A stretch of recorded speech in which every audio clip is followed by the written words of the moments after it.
السلام علیکم. Good to have you at Urdu audio books. حاضر خدمت ہے نور راجپوت کا ناول عنکبوت، ایپیسوڈ 50. رات کی سیاہی گہری ہو چکی تھی اور لاہور کی جگمگاتی روشنیاں آسمان پر بکھرے تاروں کا مقابلہ کر رہی تھیں. امپائر مال کا وسیع و عریض احاطہ بھی رات کی اس پر نور رونق میں ڈوبا ہوا تھا. فجر اپنی مخصوص چال اور پر اعتماد انداز میں آگے بڑھ رہی تھی. اس کے دائیں جانب رئیس تھا، جس کے چہرے پر ایک پراسراریت سی تھی اور آنکھیں چمک رہی تھیں، اور بائیں جانب اس کا ولی خاموشی سے اس کے قدم سے قدم ملا کر چل رہا تھا. لوگ بے اختیار انہیں دیکھ کر ٹھٹک جاتے. ایسا لگتا تھا جیسے کوئی قدیم شاہی جلوس گزر رہا ہو، جہاں ایک ملکہ اور اس کے 2 بااعتماد محافظ محو سفر ہوں. ان کے پیچھے کچھ فاصلے پر عروضہ سیکیورٹی کی ذمہ داریاں سنبھالے ہوئے تھی، جبکہ ولی کی جانب مراد تھا. وہ اسٹور دیکھنے آئی تھی. مال کے مرکزی حصے میں چند اسٹورز خالی پڑے تھے جو اپنی نئی شناخت کے منتظر تھے. ان میں سے ایک اسٹور ایسا تھا جس میں ابھی تک ٹائلز بھی نہیں لگی تھیں، صرف کچی زمین اور دیواریں تھیں، مگر اس کی لوکیشن ایسی تھی کہ اسے نظر انداز نہیں کیا جا سکتا تھا. فجر کی نظریں اسی اسٹور پر جمی تھیں. اسے اس کی لوکیشن بے حد پسند آئی تھی اور وہ اسے ہی منار کے لیے منتخب کرنا چاہتی تھی. وہ اسٹور کے دروازے پر رک گئی. اس کی نگاہیں اندر کے خالی ڈھانچے پر مرکوز تھیں. اس جگہ کو تیار ہونے میں کتنا وقت لگے گا؟ فجر نے رئیس کی طرف رخ کرتے ہوئے پوچھا. اس کی آواز میں ایک دھیما لیکن فیصلہ کن لہجہ تھا. رئیس نے ایک لمحے کے لیے اسٹور کا جائزہ لیا. اس کے ہونٹوں پر ایک معنی خیز مسکراہٹ ابھری. تمہاری مرضی کی تکمیل کے لیے تو وقت خود بھی اپنی رفتار بدل دیتا ہے، مگر حقیقت میں اس نے ایک گہرا سانس لیا. ٹائلز سے لے کر داخلی سجاوٹ تک اس میں کم از کم 3 ماہ لگیں گے، اور ظاہر ہے منار کے معیار کو برقرار رکھنے کے لیے ہم کوئی سمجھوتا نہیں کریں گے. فجر کی بھویں تن گئیں. 3 ماہ؟ اس نے سوالیہ نظروں سے رئیس کو دیکھا، جو اپنی شخصیت کے ساتھ پورے ماحول پر چھایا ہوا تھا. جانے لوگ اسے کیسے نظر انداز کرتے تھے. یہ تو بہت زیادہ ہے. مجھے یہ اسٹور 1 ماہ کے اندر مکمل اور فعال حالت میں چاہیے ہے. میں اتنا وقت ایک پروجیکٹ کے پیچھے ضائع نہیں کر سکتی. اس نے اپنی پریشانی بیان کی. رئیس کے ہونٹوں پر پھیلی مسکراہٹ گہری ہوئی. 1 ماہ؟ تم ہمیشہ ناممکن کی طلبگار رہتی ہو. یہ ایک کچا ڈھانچہ ہے، اسے ایک مکمل اور شاندار اسٹور میں بدلنا ہے. وقت تو لگے گا. وہ اسی اطمینان سے بولا. وہ اسے اسٹور دکھانے خود آیا تھا. اس سے بڑی بات ہو سکتی تھی بھلا؟ میں جانتی ہوں، اور یہی تو چیلنج ہے. اس نے بے نیازی سے کندھے اچکائے. یہ آپ کے مال میں سب سے قیمتی جگہ ہے، اور مجھے معلوم ہے کہ آپ کے پاس بہترین ٹیم موجود ہے. اگر آپ چاہیں تو 2 ہفتوں میں بھی یہ ممکن ہے. اس کی آواز میں ایک خاص قسم کا لہجہ تھا اور جو رئیس کو اچھی طرح معلوم تھا. اس کے لیے ناممکن کیا تھا؟ تو گویا تم چاہتی ہو کہ میں اپنی تمام مشینری اور افرادی قوت کو صرف اس ایک اسٹور کی تکمیل پر لگا دوں. یہ میرا پورا نظام درہم برہم کر دے گا. جتاتی نظر اس زرد لباس والی لڑکی پر ڈالی جس کا چہرہ شفاف تھا. اس کے بالوں میں بندھا رومال کس قدر اچھا لگ رہا تھا. وہ اس رومال کو دیکھے گیا. آپ تو ویسے بھی نظام کو درہم برہم کرنے کے ماہر ہیں. اگر یہ اسٹور وقت پر مکمل نہیں ہوا تو ڈارک اسٹارز کی آمد کی خفیہ خبریں شہر میں پھیل سکتی ہیں. اس نے دھیمی آواز میں سرگوشی کی، لیکن اس کی بات میں ایک واضح دھمکی تھی. اس کی زہریلی اور بیک وقت معصوم دھمکی پر وہ بے ساختہ ہنس دیا. آنکھوں میں عجیب سی چمک ابھری. ٹھیک ہے، اس نے سر ہلایا. 1 ماہ میں اپنی بہترین ٹیمیں لگا دوں گا. دن رات کام ہوگا. لیکن اگر کوئی بھی مسئلہ پیش آیا تو ذمہ داری تمہاری ہوگی. میں تیار ہوں، فجر نے مختصر جواب دیا. اس کی نظریں دوبارہ اسٹور کے خالی حصے پر جم گئیں. مجھے یہاں ایک ایسی فضا چاہیے جہاں قدم رکھتے ہی ہر لڑکی کو یہ احساس ہو کہ اس کے خوابوں کو پڑ لگ گئے ہیں. یہ صرف ایک اسٹور نہیں ہوگا، یہ ایک نئی پہچان کا مرکز ہوگا. رئیس نے اس کی بات غور سے سنی. لیکن یاد رکھنا یہ معاہدہ صرف کاروبار کا نہیں، یہ ایک طاقتور شخصیت کا بھی ہے۔ مجھے معلوم ہے۔ اس نے رئیس کی آنکھوں میں دیکھا۔ طاقت کا مقابلہ طاقت سے ہی ہوتا ہے۔ باہر ولی اور مراد تھوڑے فاصلے پر کھڑے آپس میں باتیں کر رہے تھے، جبکہ عروجہ سیکیورٹی آفس کا چکر لگانے گئی تھی۔ جیسے ہی فجر اور رئیس اسٹور سے باہر نکلے، مراد کے معدے میں درد کی ایک شدید لہر اٹھی۔ یہ درد اس کے لیے نیا نہیں تھا۔ جب بھی فجر اس کے آس پاس ہوتی، اس کے اندر ایک عجیب سی بے چینی اور چڑچڑاہٹ جاگ اٹھتی تھی۔ وہ فوراً فجر کی طرف مڑا۔ اس کے چہرے پر ایک شیطانی مسکراہٹ تھی۔ مکڑی، میں نے تمہیں رات خواب میں دیکھا، اس نے ڈرامائی انداز میں کہا۔ آواز میں شرارتی چمک تھی۔ تم جہنم کے بالکل بیچوں بیچ کھڑی تھی اور تمہارے بالوں میں آگ لگی ہوئی تھی، بالکل ٹارچ کی طرح۔ وہ ہنسا، ایک ایسی ہنسی جو پتھر کو بھی پگھلا دیتی ہے، خوفناک ہنسی۔ فجر نے ایک لمحے کو اپنی آنکھیں تنگ کیں، جیسے مراد کی بات اس کے دماغ میں تیز رفتاری سے پروسیس ہو رہی ہو۔ پھر اس کے ہونٹوں پر بھی ایک شیطانی مسکراہٹ پھیلی۔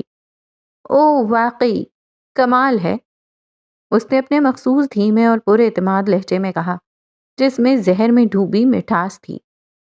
میں نے بھی آپ کو اپنے خواب میں دیکھا تھا، آپ اور آپ کے پیارے ڈارک لارڈ، رئیس کی طرف ہلکا سا اشارہ کرتے ہوئے، اسی جہنم میں شولوں کی آغوش میں ایسے جل بھن رہے تھے کہ آپ کو دیکھ کر باربیکیو بھی شرما جائے۔ آپ کے سر پر سیب کی ٹوکری تھی اور آپ کباب بننے کی آخری سٹیج پر تھے۔ مراد کی ہنسی جیسے کسی نے بٹن دبا کر بند کر دی ہو۔ وہ حیرت سے فجر کو دیکھنے لگا، جس نے اس کے ساتھ ساتھ رئیس کو بھی نہیں بخشا تھا۔ رئیس نے حیرت سے اسے دیکھا، جیسے پوچھ رہا ہو، آخر میں نے کیا کیا؟ پھر تعصب سے سر ہلایا۔ وہ دونوں نہیں سدھر سکتے تھے، جبکہ ولی بے ساختہ ہنس دیا۔ اس سے پہلے کہ مراد کوئی جواب دیتا، وہ پھر سے گویا ہوئی۔ اور سب سے دلچسپ بات یہ تھی کہ اس جہنم کا سارا ایندھن آپ کے فضول لطیفوں سے بنا تھا، اور جو آگ لگی تھی وہ آپ کے جلنے کی بو کی وجہ سے مزید بھڑک رہی تھی۔ مراد کو لگا جیسے کسی نے اس پر ٹھنڈے پانی کی بالٹی الٹ دی ہو۔ دیکھو تم، اس نے کہنے کو انگلی اٹھائی، یقیناً آج پھر میں ایسا کچھ دیکھوں گی اور کل آ کر بتاؤں گی کہ آگے کیا ہوا۔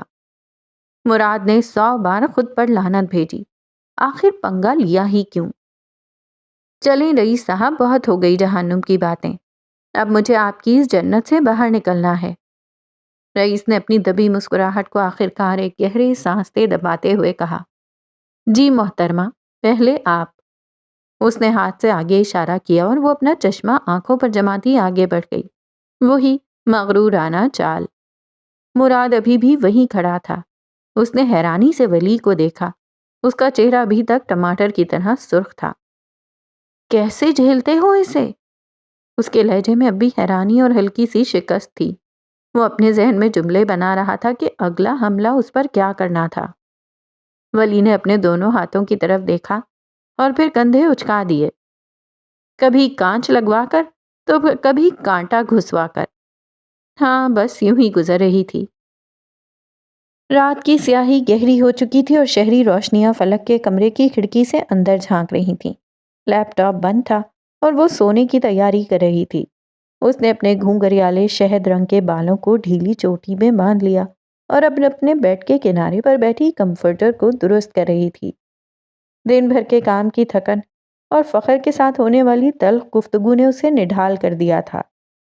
اچانک دروازے پر ہلکی سی دستک ہوئی اور پھر دروازہ کھلنے کی آواز آئی۔ فاخرہ مسکراتی ہوئی اندر داخل ہوئی۔ اس کے چہرے پر ہمیشہ کی سی نرمی تھی۔ ابھی تک جاگ رہی ہو؟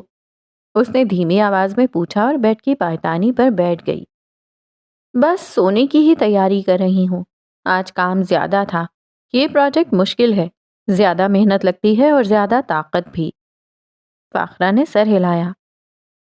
میں جانتی ہوں تم اپنی کہانیوں میں بہت جان ڈال دیتی ہو، مگر اپنی صحت کا بھی خیال رکھا کرو، اتنی رات گئے تک جاگتی رہتی ہو۔ بس جب تخلیقی جنون سوار ہو تو پھر نیند کا خیال ہی نہیں رہتا۔ اس نے لحاف کو مزید سیدھا کرتے ہوئے کہا۔ اس کی نظریں اب بھی فاخرہ پر تھیں۔ جیسے وہ جاننا چاہ رہی ہو کہ فاخرہ کے آنے کا اصل مقصد کیا تھا۔ ایک لمحے کی خاموشی چھا گئی جس میں فاخرہ نے قدرے ہچکچاہٹ محسوس کی۔ پھر اس نے گہرا سانس لیا جیسے کوئی اہم بات کہنے کی تیاری کر رہی ہو۔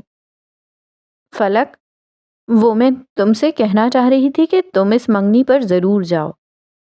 فاخرہ نے آخر کار مدعا بیان کیا۔ اس کی آواز میں ایک خاص قسم کی سنجیدگی تھی۔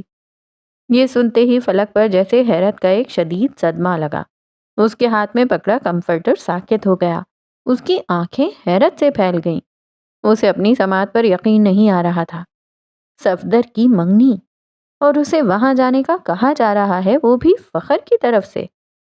خیریت تو ہے؟ اس نے بمشکل اپنے آپ کو سنبھالتے ہوئے کہا۔ اس کا لہجہ اب سیدھا اور سوالیہ تھا۔ آج تم نے اور فخر نے کیا کھایا ہے؟ یہ کیسی باتیں کر رہے ہو؟ اس نے کمفرٹر درست کرتے ہوئے خود کو بیڈ پر سنبھالا۔ اب وہ پوری طرح چوکس تھی۔ فاخرہ نے فلک کے چہرے پر ابھرتے تاثرات کو محسوس کیا اور اس کے لہجے میں مزید سنجیدگی آ گئی۔ میری بات غور سے سنو فلک، فخر چاہتا ہے تم اس تقریب میں لازمی جاؤ۔ اس نے ایک لمحے کو توقف کیا۔ اس تقریب کا آرگنائزر رجب رضا ہے۔ وہ چاہتا ہے تم اس سے ایک بار مل لو۔ رجب رضا، یہ نام فلک کے کانوں میں گونجا تو پھر جیسے اس پر گھر کی چھت گر گئی تھی۔ اس کا حلق خشک ہو گیا۔ اسے اب سمجھ آیا تھا کہ فخر کیوں بار بار اسے صفدر کی منگنی پر جانے کے بارے میں پوچھ رہا تھا۔ اس کا مطلب تھا کہ فخر رجب سے رابطے میں تھا۔ رجب کی ایک چھوٹی سی ایونٹ آرگنائزر کمپنی تھی، لیکن کام کے لحاظ سے اچھی تھی۔ فلک کے دل کو ایک عجیب سی ہوک اٹھی۔ اس کی آنکھوں کے سامنے رئیس کا چہرہ لہرایا، اس کی ذہین آنکھیں اور پراسرار مسکراہٹ۔ دل میں درد کی ایک لہر اٹھی، مگر اس نے پلکیں جھپک کر نمی کو اندر دھکیلا۔ رجب سے رشتہ پکا تو کر دیا گیا تھا، مگر ابھی تک باقاعدہ منگنی کی رسم نہیں ہوئی تھی۔ اس کا مطلب تھا کہ اسے اب بھی ایک موقع مل سکتا تھا، یا شاید یہ آخری موقع ہو۔ خیریت ہے؟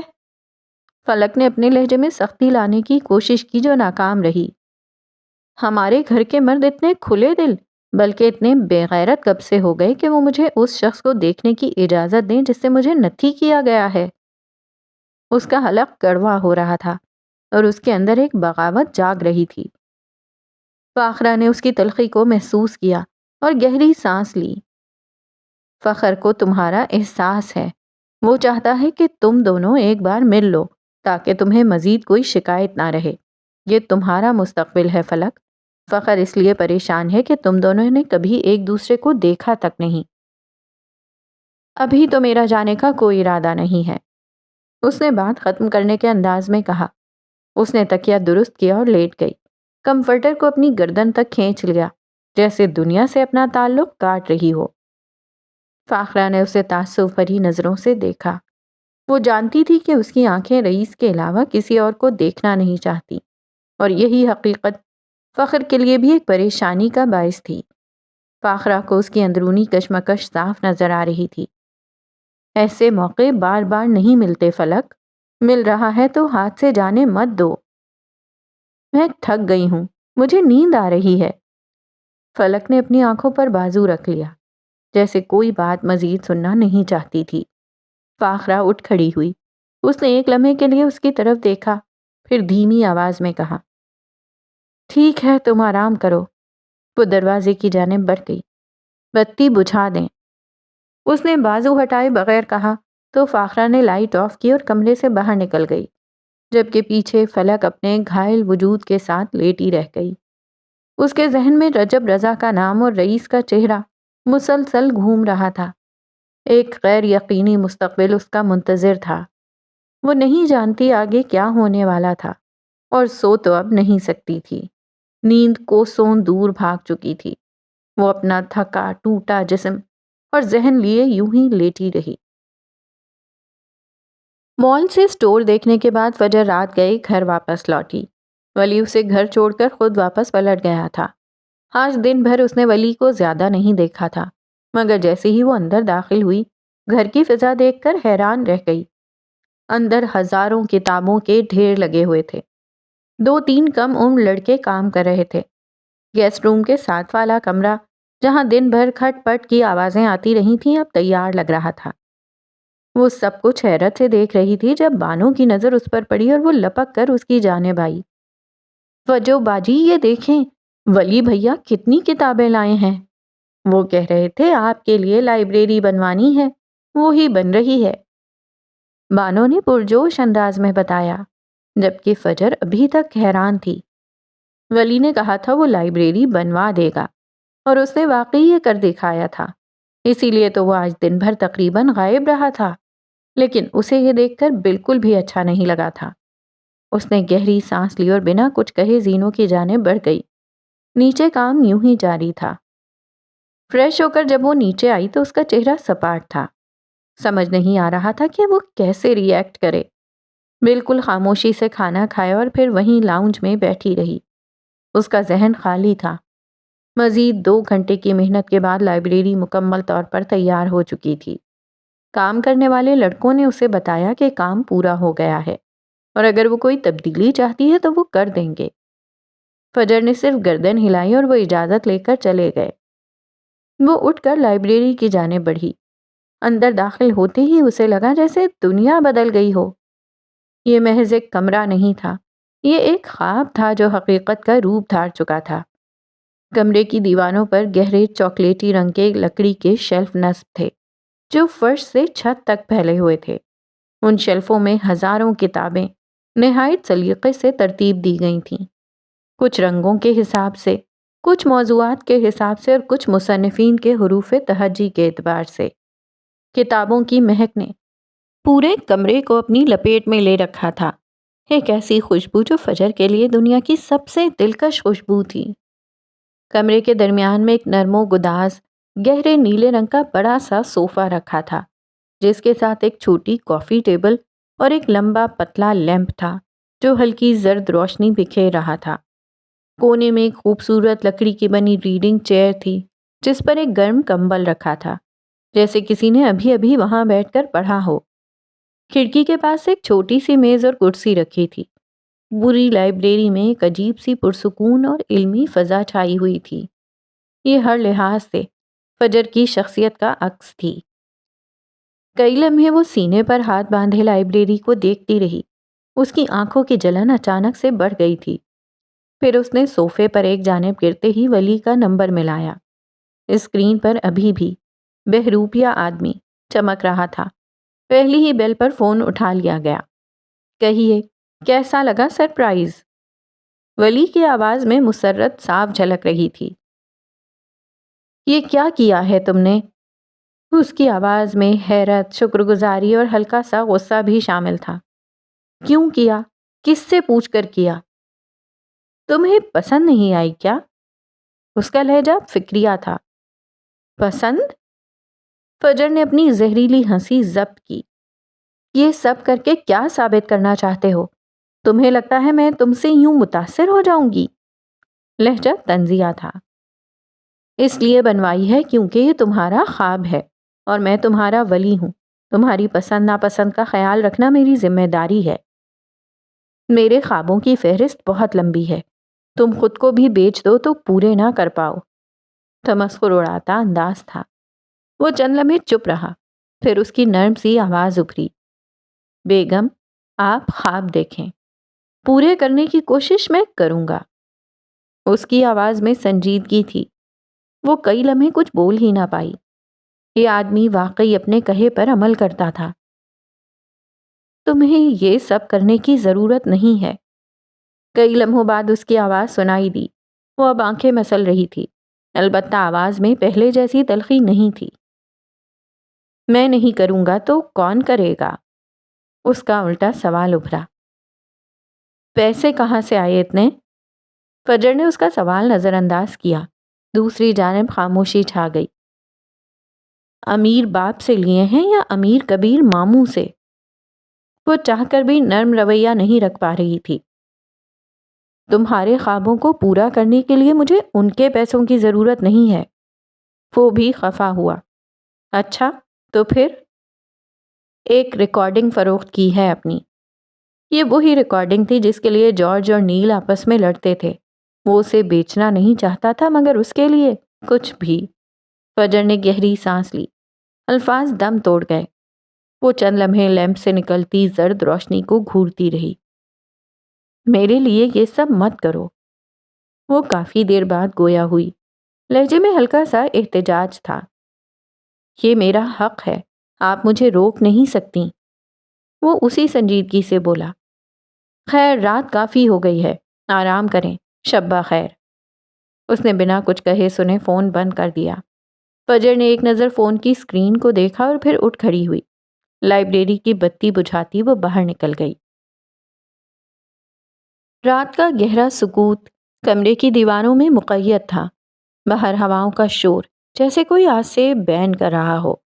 رئیس اپنے وسیع وریز کمرے میں قد آدم آئینے کے سامنے کھڑا تھا۔ اس کے برہنہ جسم پر کمکموں کی مدھم روشنی پڑ رہی تھی۔ آرام دہ ٹراؤزرز میں ملبوس اس کے گیلے بال ماتھے اور گردن پر بکھرے تھے، جن سے پانی کے قطرے آہستہ آہستہ پھسل کر اس کے چوڑے شانوں پر گر رہے تھے۔ کمرہ پرتعیش تھا، ہر شے قرینے سے سجی تھی، مگر اس وقت اس آرائش و زیبائش کی کوئی اہمیت نہیں تھی۔ آئینے میں نظر آنے والا عکس کسی جنگ سے لوٹے ہوئے سپاہی کا تھا، ایک ایسا سپاہی جس نے جنگ تو جیت لی تھی مگر اپنی روح ہار آیا تھا۔ اس کا سینہ اور پیٹھ کسی نقشے کی طرح تھے، ایک ایسا نقشہ جو اذیت، بربریت اور بقا کی داستان سناتا تھا۔ ان گنت زخموں کے نشان، کچھ گہرے اور بھدے، کچھ ہلکے اور مدھم، اس کی جلد پر کھدے ہوئے تھے۔ یہ محض نشان نہیں تھے، یہ اس کے ماضی کے وہ سیاہ باب تھے جنہیں وہ ہر روز جیتا تھا، ہر روز مرتا تھا۔ ایک خاص نشان جو اس کی بائیں پسلی سے شروع ہو کر ناف کے قریب ختم ہوتا تھا، آج بھی کبھی کبھار درد کی ایک ٹیس بن کر ابھرتا، جیسے کوئی پرانا زخم تازہ ہونے کی ضد کر رہا ہو۔ اس کی پیٹھ اس نشانوں سے بھری ہوئی تھی۔ آئینے میں اپنے عکس کو گھورتے ہوئے اس کی آنکھوں میں ایک سرد اور بے رحم چمک ابھری۔ ماضی کسی تیز دھار خنجر کی طرح اس کے تصور کے پردے پر لہرایا۔ وقت پیچھے کی جانب تیزی سے بھاگا۔ ایک بوسیدہ تاریک گودام کی متعفن ہوا میں لوہے اور خون کی ملی جلی بو رچی تھی۔ 17 سالہ رئیس کی آنکھیں خوف اور بے بسی سے پھیلی ہوئی تھیں۔ اس کا کمزور جسم دھول اور خون میں لت پت فرش پر پڑا تھا۔ اس کے کپڑے تار تار تھے اور اس کا جسم اذیت سے کانپ رہا تھا۔ چند قہقہے اس کے کانوں میں پگھلے ہوئے سیسے کی طرح اتر رہے تھے۔ وہ بے حس درندہ صفت مرد اس کے گرد کھڑے تھے، ان کی آنکھوں میں حیوانی ہوس اور فتح کا نشہ تھا۔ آج ہم تمہاری اکڑ نکال دیں گے، ایک کرخت آواز گونجی۔ ایسا سبق سکھائیں گے کہ زندگی بھر سر اٹھانے کے قابل نہیں رہے گا، تمہیں اپنے اورنگزیب ہونے پر شرمندگی ہوگی۔ ایک لمحے کے لیے اس نے بھاگنے کی کوشش کی، اپنی تمام تر قوت مجتمع کر کے اٹھنا چاہا، مگر ایک بھاری بوٹ اس کی کمر پر پڑا اور وہ کراہ کر رہ گیا۔ درد کی ایک شدید لہر اس کے پورے وجود میں دوڑ گئی۔ وہ چیخا، چلایا، مگر اس کی آواز گودام کی اونچی چھت سے ٹکرا کر دم توڑ گئی۔ ان درندوں کے لیے اس کی چیخیں کسی موسیقی سے کم نہ تھیں۔ وہ اسے نوچ رہے تھے، گھسوٹ رہے تھے، ان کے ناخن اس کے جسم میں گڑ رہے تھے، جیسے کوئی بھوکا بھیڑیا اپنے شکار کو بھنبوڑ رہا ہو۔ مگر جسمانی اذیت سے کہیں بڑھ کر وہ روحانی کرب تھا جو اسے اندر ہی اندر توڑ رہا تھا۔ وہ صرف اس کی جان نہیں لینا چاہتے تھے، وہ اس کی شناخت، اس کا وقار، اس کا مان لینا چاہتے تھے۔ وہ چاہتے تھے کہ وہ اپنی ہی نظروں میں گر جائے، اتنا کہ پھر کبھی خود سے نظریں نہ ملا سکے، پھر کبھی اٹھ نہ سکے۔ اذیت کے اس طوفان میں ایک لمحہ ایسا آیا جب اس کے اندر کا خوف ایک آتش فشاں کی طرح پھٹ پڑا۔ جب موت اور ذلت کے بیچ انتخاب کا وقت آیا تو اس نے مزاحمت کا فیصلہ کیا۔ اس کا ہاتھ قریب ہی پڑی ایک ٹھنڈی وزنی شے سے ٹکرایا۔ وہ ایک لوہے کی سلاخ تھی۔ اس کے ٹھنڈے لمس نے اس کے اندر بجھتی ہوئی چنگاری کو ہوا دے دی۔ ایک وحشیانہ قوت کے ساتھ اس نے سلاخ کو پکڑا اور آنکھیں بند کر کے گھمایا۔ ایک دل خراش چیخ بلند ہوئی، پھر دوسری اور پھر تیسری۔ جب اس نے آنکھیں کھولیں تو منظر بدل چکا تھا، قہقہے کراہوں میں تبدیل ہو چکے تھے۔ اس نے ایک جنونی کی طرح سلاخ برسانا شروع کر دی۔ وہ نہیں جانتا تھا کہ وہ کس کو مار رہا تھا، کہاں مار رہا تھا، بس مار رہا تھا۔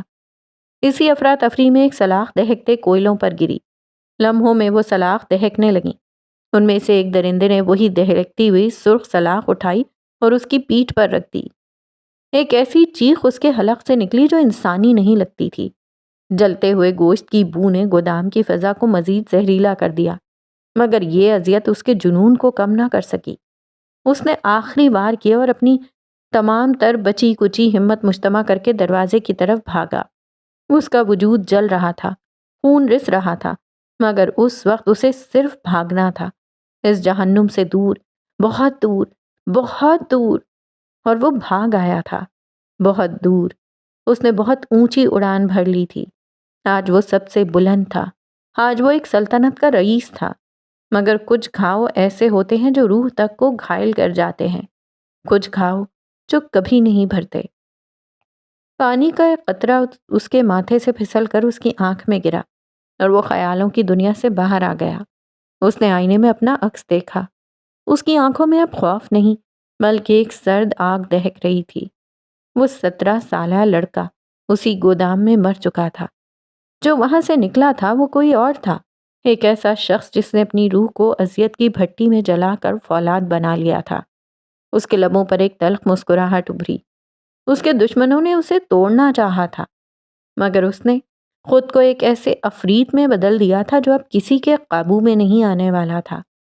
وہ زخم، وہ نشان اب اس کی کمزوری نہیں، اس کی طاقت تھے۔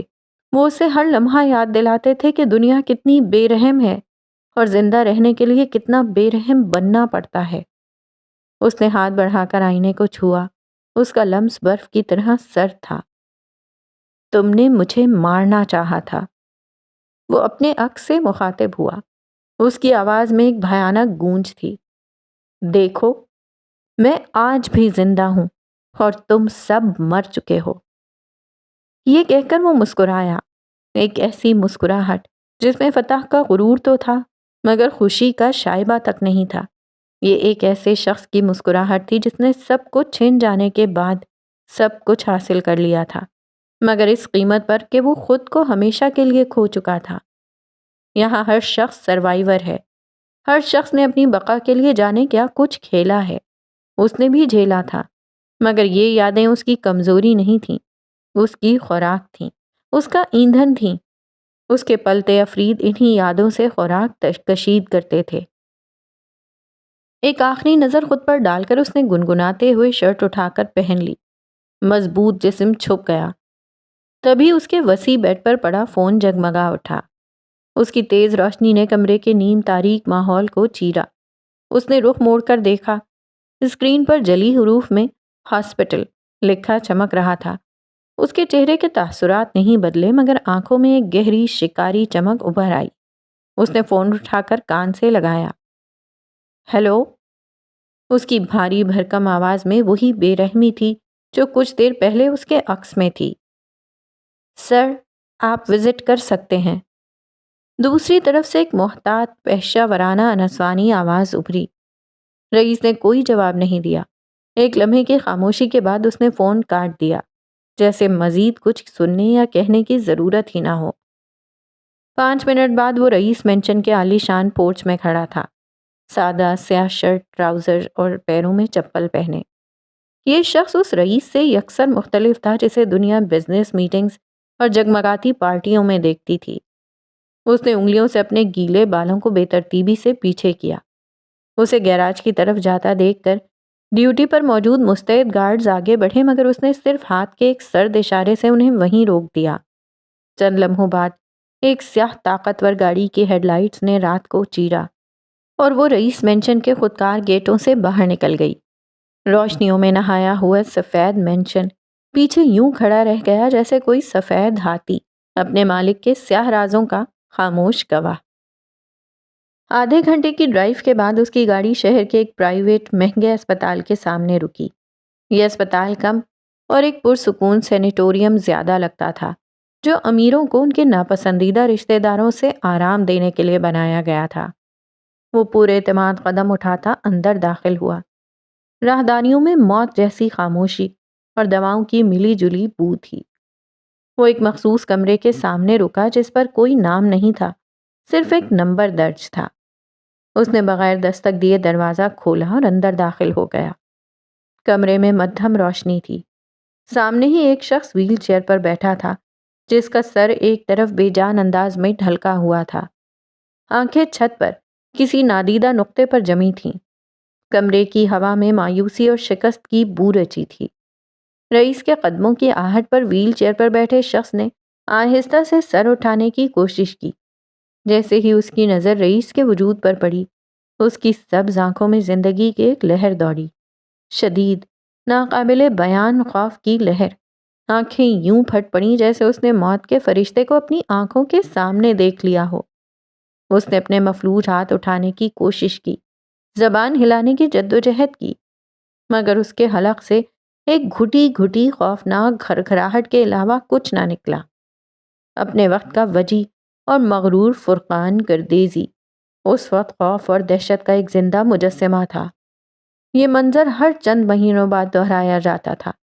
رئیس اس کی زندگی میں ایک کیلنڈر کی طرح تھا جو اسے یاد دلانے آتا تھا کہ اس کی اذیت ابھی ختم نہیں ہوئی تھی۔ وہ مضبوط قدم دھرتا آگے بڑھا اور اس کے سامنے رکھی کرسی پر ایسے سکون سے بیٹھ گیا جیسے کوئی بادشاہ اپنے تخت پر براجمان ہوتا ہے۔ فرقان کی خوف سے سفید پڑتی رنگت دیکھ کر رئیس کے لبوں پر وہی زہریلی مسکراہٹ ابھری۔ فکر نہ کرو فرقان۔ اس کی آواز ریشم کی طرح نرم مگر سانپ کی طرح زہریلی تھی۔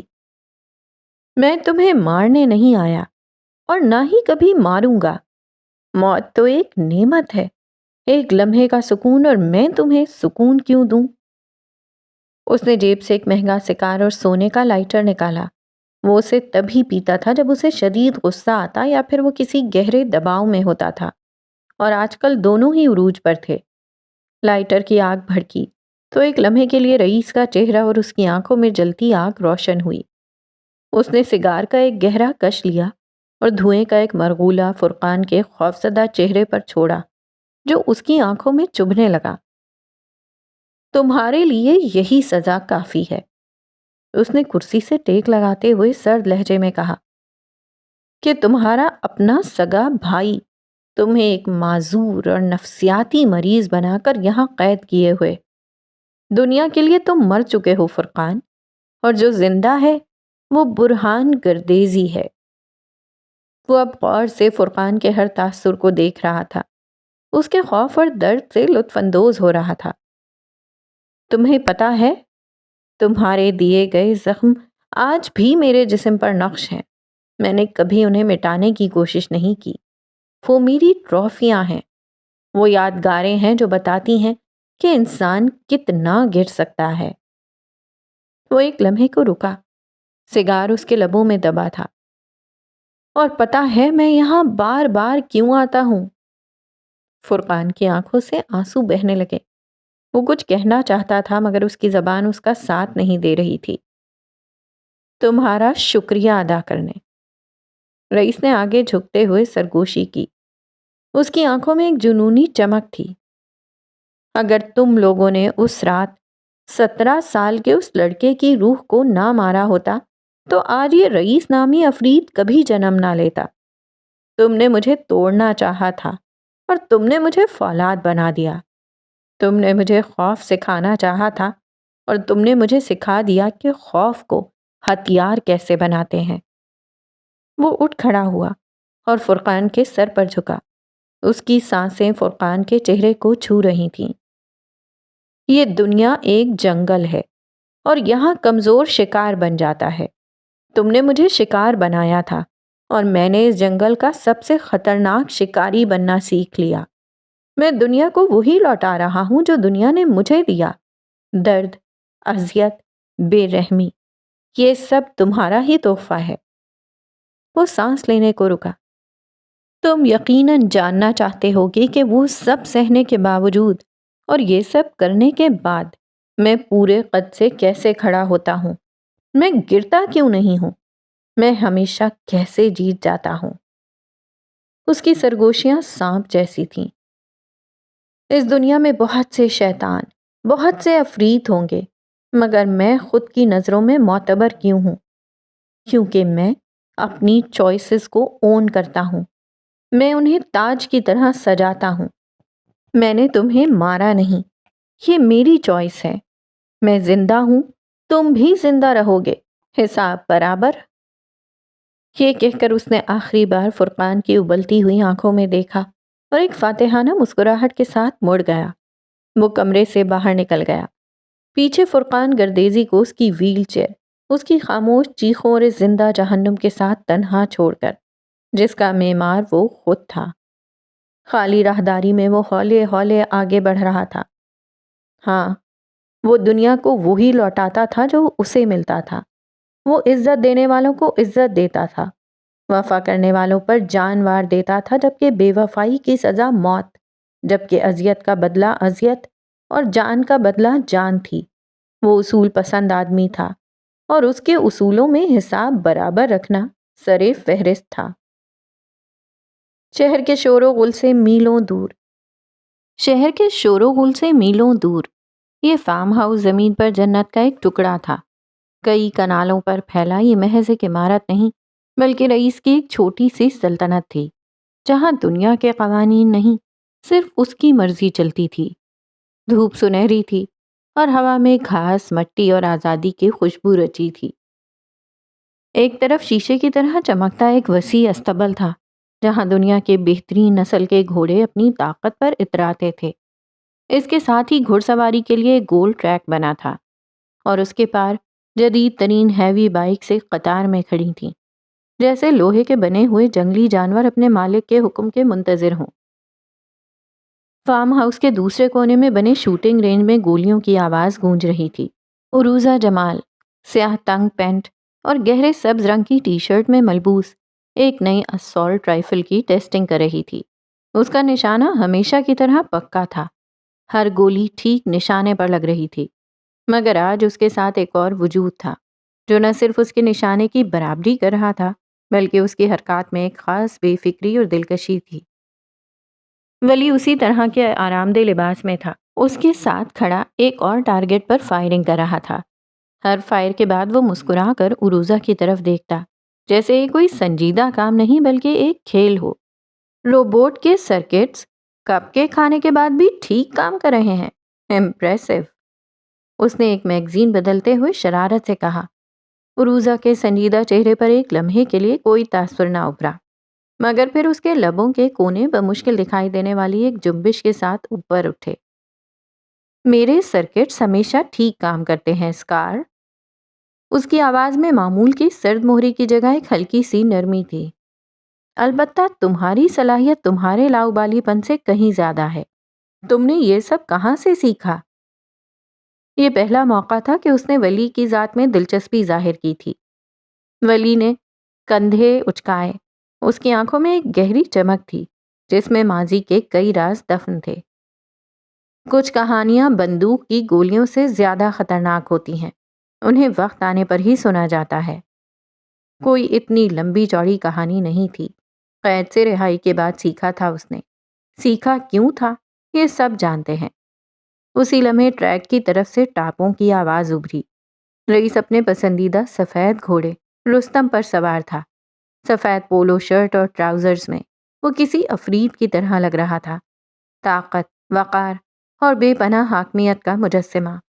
رستم اس کے اشاروں پر یوں ناچ رہا تھا جیسے وہ دونوں ایک ہی وجود ہوں۔ اس نے گھوڑے کو ایک جگہ روکا اور فخر سے ولی اور عروزہ کو دیکھا۔ دوسری طرف مراد ملازمین کے ساتھ مل کر باربیکیو کی تیاریوں کی نگرانی کر رہا تھا۔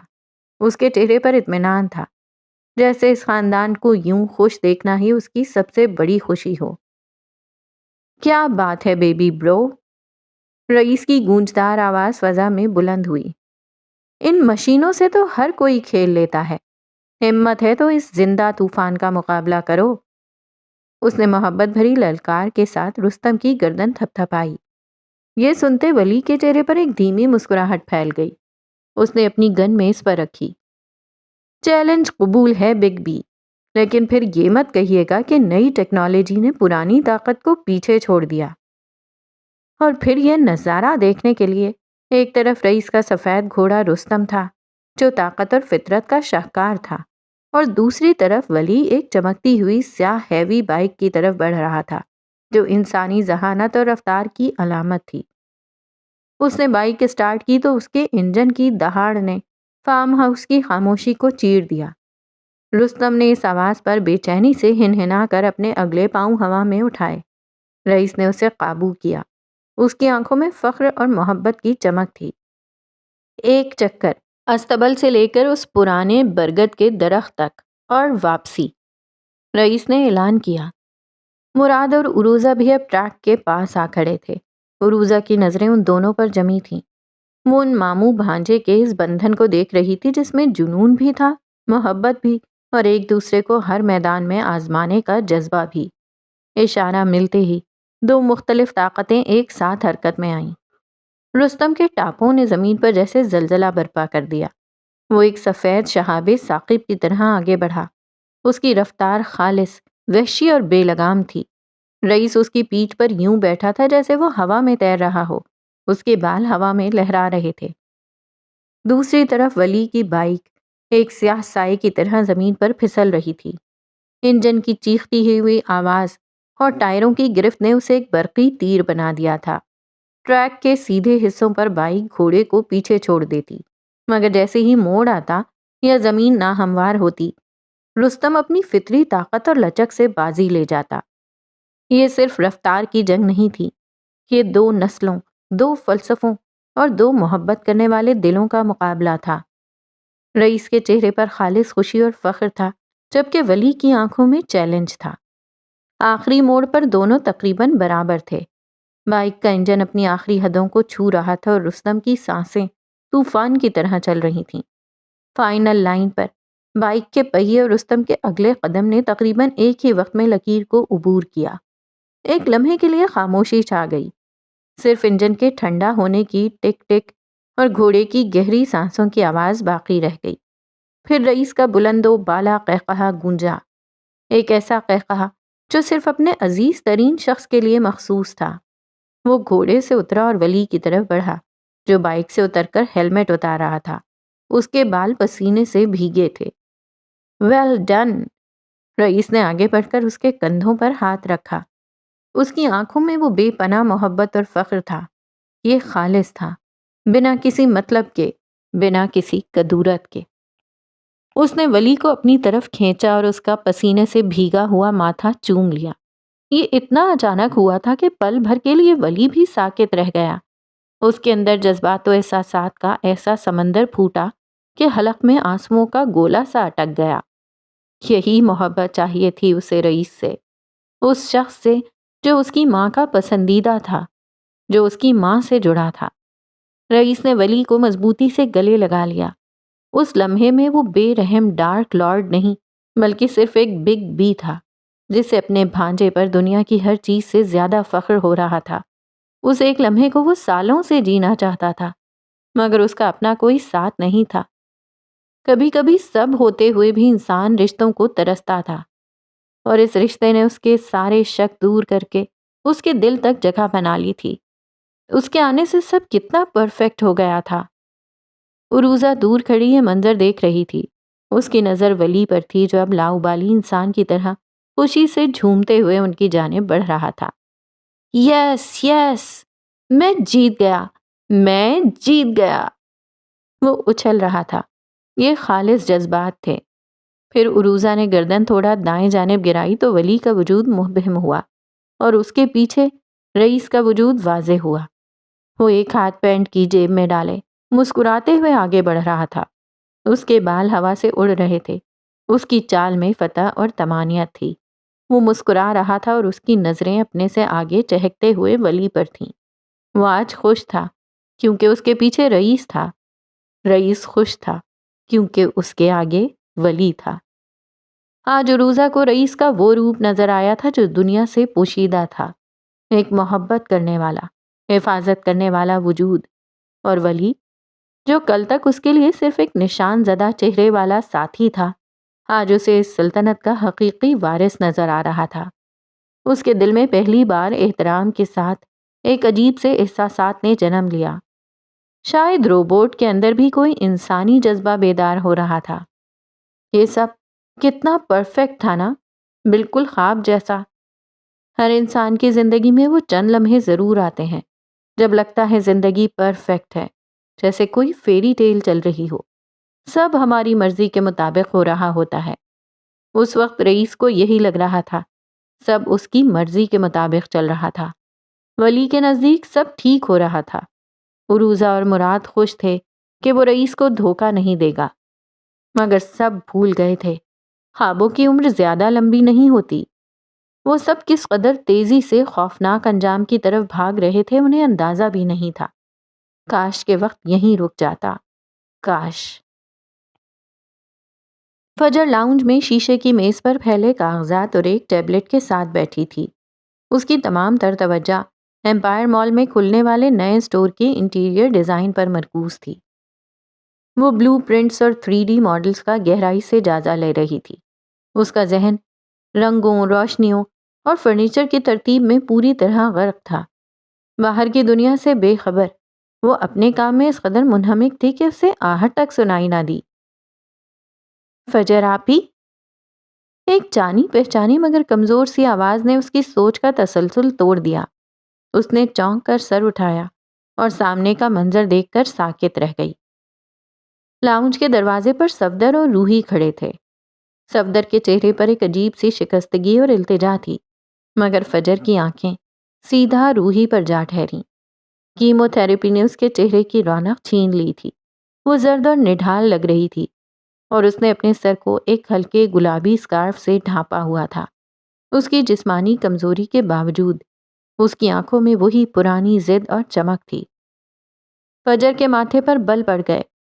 وہ حیرت اور غصے کے ملے جلے تاثرات کے ساتھ کھڑی ہو گئی۔ تم لوگ یہاں؟ روحی، تم اس حالت میں؟ اس کے لہجے میں فکر سے زیادہ ایک سرزنش تھی جو سیدھا صفدر کی طرف تھی۔ اسے روحی کا یوں آنا بالکل ہضم نہیں ہوا تھا۔ یہ کھلی لاپرواہی تھی۔ فجر میری بات سنو، یہ کسی طرح مان ہی نہیں رہی تھی۔ صبح سے ایک ہی ضد پر اڑی تھی کہ اسے تم سے ملنا ہے۔ صفدر نے آگے بڑھتے ہوئے شرمندگی سے کہا۔ وہ بنا بتائے اس کے گھر آ گیا تھا۔ پہلے عجیب نہیں لگتا تھا، آج لگ رہا تھا۔ فجر نے اس کی بات کو نظر انداز کرتے ہوئے اپنی نظریں روحی پر جما دیں۔ دل ایک عجیب ملال سے بھر گیا۔ ساری منصوبہ بندی، اس کا سارا غصہ اس بیمار بچی کی ایک جھلک کے بعد بے معنی ہو کر رہ گیا تھا۔ وہ جو تعلقات کی پیچیدگیوں سے بھاگ کر کام میں پناہ لیتی تھی، آج وہ پیچیدگی خود چل کر اس کے محفوظ ٹھکانے تک پہنچ گئی تھی۔ میں آپ کو منانے آئی ہوں، روحی نے آہستہ سے کہا۔ اس کی آواز میں ایک ایسی معصومیت تھی جو دل تک پہنچتی تھی۔ آپ کل صفدر بھائی کی منگنی پر کیوں نہیں آ رہی ہیں؟ فجر نے ایک لمبی سانس لی اور میز پر پڑے کاغذات کو ایک طرف دھکیل دیا۔ اس کا کام اب پسے پشت جا چکا تھا۔ اس نے روحی کا ہاتھ تھاما اور اسے اپنے قریب صوفے پر بٹھایا۔ روحی کا ہاتھ برف کی طرح ٹھنڈا تھا۔ تمہاری طبیعت ٹھیک نہیں، تمہیں اس طرح باہر نہیں آنا چاہیے تھا۔ اس نے نرمی سے سمجھانے کی کوشش کی۔ اگر آپ کل آ جائیں گی تو میری طبیعت خود بخود ٹھیک ہو جائے گی۔ روحی نے فوراً جواب دیا۔ اس کی آنکھوں میں ایک امید تھی۔ صفدر بھائی کہہ رہے تھے کہ اگر ان کی بہن ہی ان کی خوشی میں شریک نہیں ہوگی تو منگنی کا کیا مزہ؟ اس نے اس قدر ڈرامائی انداز میں کہا کہ صفدر نے بمشکل اپنی مسکراہٹ چھپائی، جبکہ فجر اس کی اداکاری پر حیران ہوئی۔ ایک وقت تھا جب بہن کا یہ لفظ حقیقت تھا، اب یہ صرف ایک یاد بن کر رہ گیا تھا جسے وہ دونوں خود اپنی حرکتوں سے دھندلا چکے تھے۔ مجھ سے اسپائڈی پرومس کریں کہ آپ آئیں گی۔ روحی نے اپنی چھوٹی انگلی فجر کی طرف بڑھائی۔ اس کی آنکھوں میں آس تھی۔ آپ میری آئیڈیل ہیں، اگر میری آئیڈیل ہی اپنا کہا پورا نہیں کرے گی تو میں کیا بنوں گی؟ ایک تو کمبخت ہمیں کوئی اپنا آئیڈیل نہ بنائے، اس کے سانچے میں ڈھلنا بہت مشکل ہوتا ہے۔ یہ فیصلہ کن لمحہ تھا۔ فجر کے اندر کا سارا مزاحمتی نظام جیسے ایک جھٹکے سے ٹوٹ گیا۔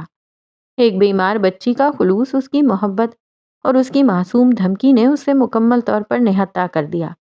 اسے اپنی انا بہت چھوٹی اور بے معنی لگنے لگی۔ صفدر خاموشی سے یہ سب دیکھ رہا تھا۔ اس کی آنکھیں ان دو لڑکیوں کو دیکھ رہی تھی جو ایک جیسی تھیں، کم از کم کئی معاملوں میں۔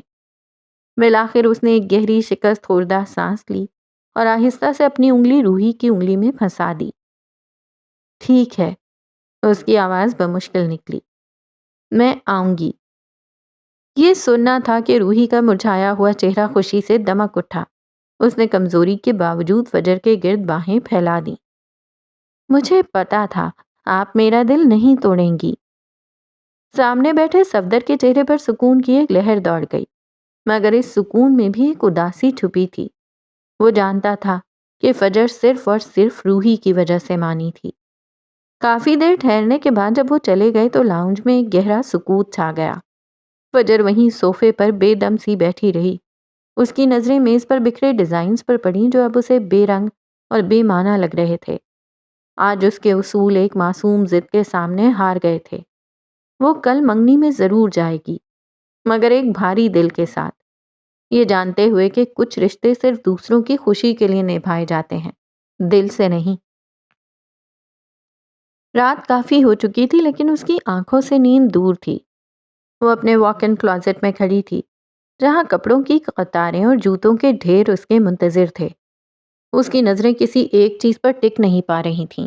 ذہن میں دوپہر کی گونج باقی تھی، روحی کی ضد اور اس کے اپنے ٹوٹتے اصول۔ یہ سب کچھ اسے بے چینی سے گھیرے ہوئے تھا۔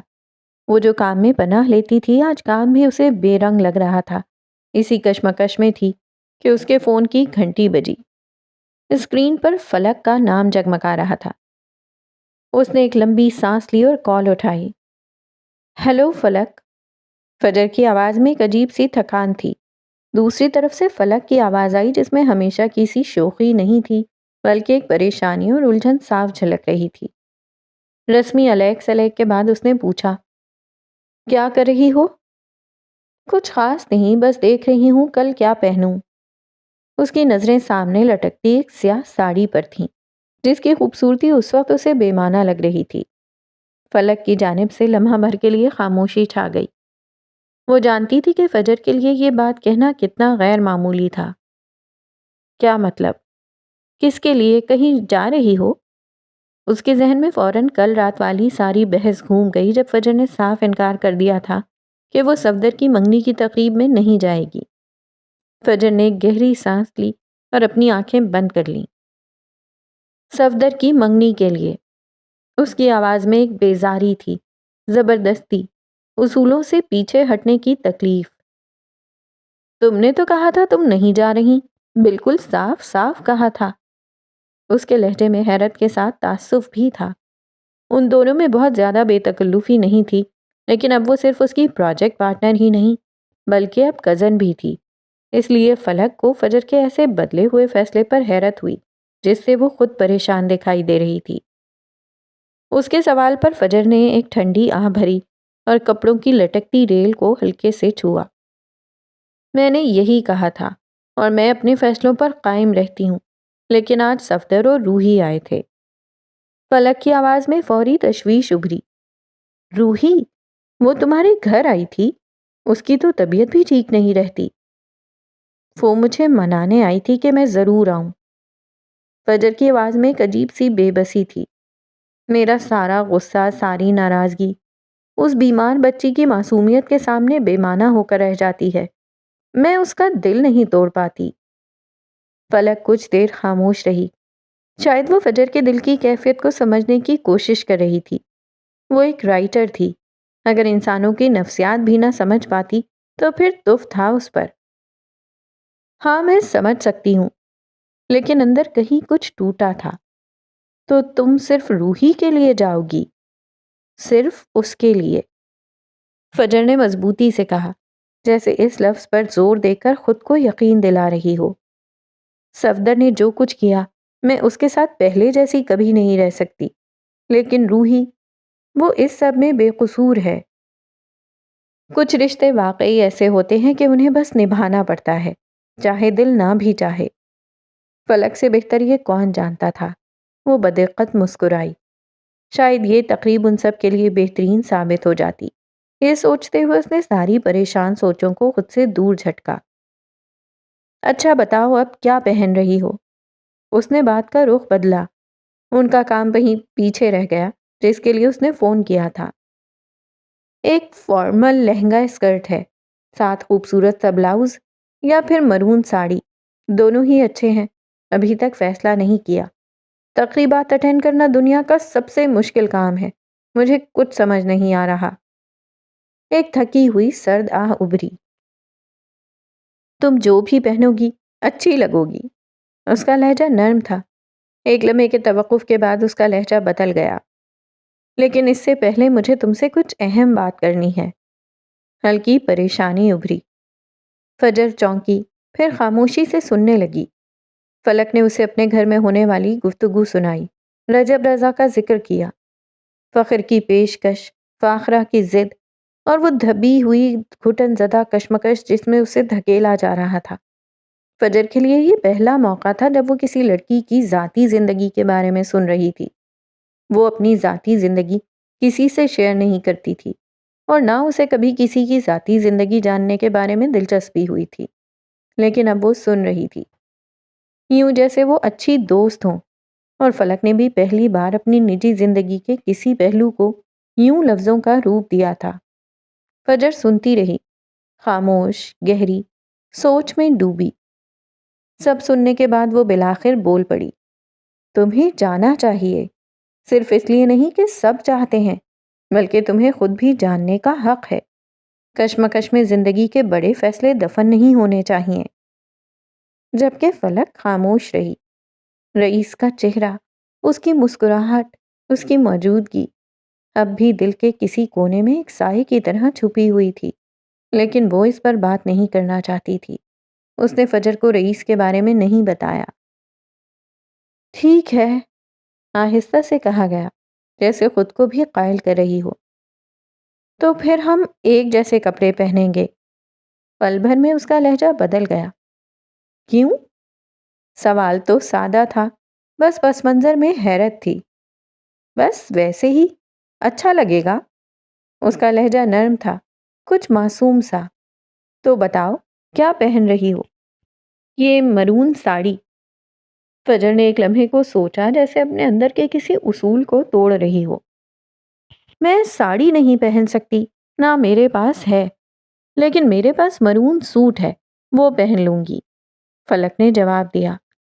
کل ملتے ہیں پھر۔ ٹھیک ہے۔ فجر نے اس بات میں سر ہلایا، مگر دل میں ہلچل سی تھی۔ وہ جیسے خود سے سوال گو تھی۔ کیا میں بدل رہی ہوں؟ نو فرینڈز، نو ریلیشنز، نو تعلقات، نو جذبات والا اصول ٹوٹ رہا تھا۔ وہ تعلق جس سے وہ برسوں سے منہ موڑتی آئی تھی، آج دل کی دیواروں پر دستک دے رہا تھا۔ کیا وہ لڑکی فلک تھی جس کے لیے فروا نے پیشن گوئی کی تھی کہ اس کے لیے وہ ایک دن اپنے سارے اصول توڑ دے گی؟ کیا وہ واقعی اس کی زندگی میں وہ مقام بنانے لگی تھی جسے وہ کبھی کسی کے لیے نہیں رکھتی تھی؟ رات آہستہ آہستہ اپنے آخری پہر میں داخل ہو رہی تھی، لیکن ان دو دلوں کی گفتگو جیسے نئی صبح کی نوید تھی۔ کبھی کبھی دلوں کے درمیان پل بننے کے لیے ایک مشترکہ رنگ کافی ہوتا ہے، اور شاید اس بار وہ رنگ مرون تھا۔ وقت پر لگا کر اڑ گیا، رات گزر گئی، اور پھر دن بھی۔ اس وقت جب خاموشی ہر سو ایک پراسرار حسن بکھیر رہی تھی، فجر اپنے کمرے میں قد آدم آئینے کے سامنے ساکت کھڑی تھی۔ اس نے گہرے مرون رنگ کی ساڑی زیب تن کر رکھی تھی، جو کسی بھی قسم کی کڑھائی یا بھاری کام سے پاک تھی۔ اس کی سادگی ہی اس کا اصل حسن تھی۔ ساڑی کا کپڑا اتنا نفیس اور آرام دہ تھا کہ اس کے وجود کا حصہ محسوس ہوتا، اور اس کا رنگ اس کی گوری رنگت پر کھل اٹھا تھا۔ بند گلے اور کوہنیوں تک کی آستینوں والے بلاؤز نے اس کے سراپے میں ایک وقار اور متانت بھر دی تھی۔ اس نے آج اپنے ہمیشہ سیدھے رہنے والے بالوں کو کرل کر لیا تھا، جو اس کے شانوں پر آزادانہ کھیل رہے تھے۔ کانوں میں صرف چھوٹے چھوٹے مرون ٹاپس تھے، جن کی ہلکی سی چمک اس کے روپ کو مکمل کر رہی تھی۔ اس نے آئینے میں اپنے عکس کو دیکھا۔ وہ بلا شبہ خوبصورت لگ رہی تھی، مگر یہ وہ خوبصورتی نہیں تھی جس کی وہ عادی تھی۔ یہ طاقت اور اختیار کی خوبصورتی نہیں تھی، بلکہ نرمی اور نزاکت کی تھی۔ اسے لگا جیسے وہ اپنے ہی بنائے ہوئے اصولوں کے قلعے سے باہر نکل آئی ہو، جہاں اس کی انا کی دیواریں آہستہ آہستہ ریزہ ریزہ ہو رہی تھیں۔ کہیں اندر دور کی نہا خانوں میں خوف پوشیدہ تھا۔ یہ رشتے، یہ تعلقات، یہ دوستیاں اس کی شخصیت کا خاصہ نہیں تھیں۔ وہ ہمیشہ سے اکیلی رہی تھی۔ کام کے معاملے میں اس کی ذات بالکل الگ تھی، لیکن ذاتی زندگی میں وہ رشتے بنانے کے حق میں نہیں تھی۔ اس کے نزدیک رشتے انسان کو کمزور کرتے ہیں۔ یہ وہ سب کرواتے ہیں جو ہم نہیں کرنا چاہتے، اور اب دیکھو، یہی رشتے، یہی تعلقات اس سے وہ سب کروا رہے تھے جو وہ پہلے کبھی نہ کرتی۔ پہلے ولی، پھر روحی، پھر فلک۔ دھیرے دھیرے اس کے گھر میں لوگوں کا اضافہ ہو رہا تھا۔ کبھی کبھی یہ بہت اچھا لگتا تھا، مگر اگلے ہی لمحے وہ ٹھٹک جاتی۔ زخموں اور خطروں کو سونگھ لینے والی فجر معراج خود کے کمزور پڑنے سے ڈرتی تھی۔ ہمیشہ ماں باپ سے ملی پھٹکار اور پھر ارسل سے ملی دھتکار نے اسے بالکل ہی اندھا کر دیا تھا۔ وہ کسی رشتے پر بھروسہ نہیں کر سکتی تھی۔ ابھی ابھی وہ انہی خیالوں میں گم تھی کہ فون کی گھنٹی نے اسے چونکا دیا۔ ولی کا فون تھا۔ اس نے ایک گہری سانس بھری، جیسے خود کو کسی نئی حقیقت کے لیے تیار کر رہی ہو، اور کال وصول کی۔ میں نیچے انتظار کر رہا ہوں۔ اس کی آواز میں ہمیشہ کی طرح ایک نرمی اور ٹھہراؤ تھا، مگر اس میں اپنائیت کا رنگ کچھ زیادہ ہی گہرا تھا۔